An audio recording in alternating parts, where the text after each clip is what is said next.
तो अगर कोई प्रधानमंत्री कार्यालय में जाता है या प्रधानमंत्री हाउस में जाता है, तो मुझे जहां तक जानकारी है, जो मैंने सुना है अपने सीनियर से, संपादक ने बताया था कि एक दफा की बात है, राजीव गांधी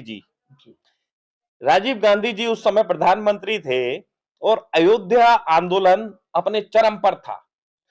उस वक्त तय हुआ संत श्री रामचंद्र दास जी की राजीव गांधी से मुलाकात होनी है। तात्कालिक प्रधानमंत्री थे राजीव गांधी। अब मुलाकात के लिए एक प्रोसीजर था, उस प्रोसीजर को फॉलो करना अनिवार्य था और इंदिरा गांधी जी की जिस तरह से मौत हुई थी उसके बाद राजीव गांधी जी की सुरक्षा कड़ी कर दी गई थी, बेहद कड़ी। यूं ही कोई उनसे नहीं मिल सकता था। बाकायदा जांच होती थी कि कौन कहां संबंधित व्यक्ति रहा है, कैसा उसका बिहेवियर है, आदि इत्यादि। संतों ने कहा कि हम किसी जांच से नहीं गुजरेंगे। अब भाई मुलाकात हो तो कैसे हो, इधर संत मानने को तैयार नहीं, उधर सुरक्षा वाले मानने को तैयार नहीं। फिर एक उपाय निकाला गया। उपाय ये निकाला गया कि ऑफ रिकॉर्ड एक मीटिंग की जाएगी आचार्य रामचंद्र दास के साथ। आचार्य रामचंद्र दास प्रधानमंत्री निवास में जाएंगे और गिने चुने लोगों के साथ में मुलाकात करेंगे। जब आचार्य रामचंद्र दास प्रधानमंत्री कार्यालय में पहुंचे तो भव्य स्वागत किया गया। राजीव गांधी जी ने उनके चरण धोए।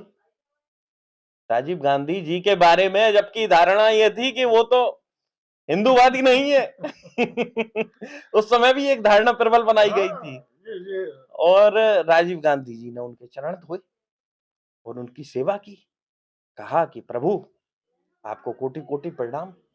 और संतों से जिस प्रकार की बिहेवियर किया जाता है वैसा ही बिहेवियर राजीव गांधी जी ने कहा। उन्हें अपना घर बताया, कहा मैं यहाँ पूजा करता हूँ, बताया कि यहाँ बड़ी शांति मिलती है। और ये कई सारे धार्मिक विषयों को लेकर बातचीत हुई राजीव गांधी जी से। पूजा घर बताया कि मैं यहाँ पूजा करता हूँ, जब बैठता हूँ तो ऐसा लगता है कि ध्यान लग गया, कई बार प्रभु के आशीर्वाद की अनुभूति होती है। संतों ने राजीव गांधी जी को खूब आशीर्वाद दिया।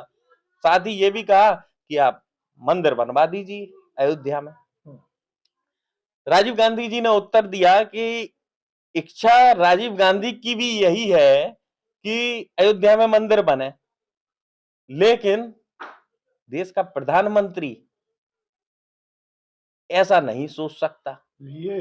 देश का प्रधानमंत्री को एक सिस्टम है, उससे चलना पड़ेगा। इच्छुक राजीव गांधी भी हैं। संतों को ये बात पसंद आई। संत वहां से गए और बोले, जब आपस में चर्चा कर रहे थे, कि राजा तो बड़ा धार्मिक है। राजीव गांधी के बारे में जो धारणा थी वो धारणा मिट गई। और संतों ने राजीव गांधी से, आपने देखा होगा कभी भी फिर बाद में जो कार्यकाल रहा राजीव गांधी का, कभी ऐसा नहीं हुआ कि टकराव की स्थिति बनी हो, कभी नहीं बनी। आचार्य रामचंद्र दास अयोध्या आंदोलन के प्रमुख संत हुआ करते थे और राजीव गांधी सरकार में कभी टकराव की स्थिति संतों और सरकार के बीच नहीं बनी। तो इस प्रसंग का तो मैंने जिक्र कर दिया।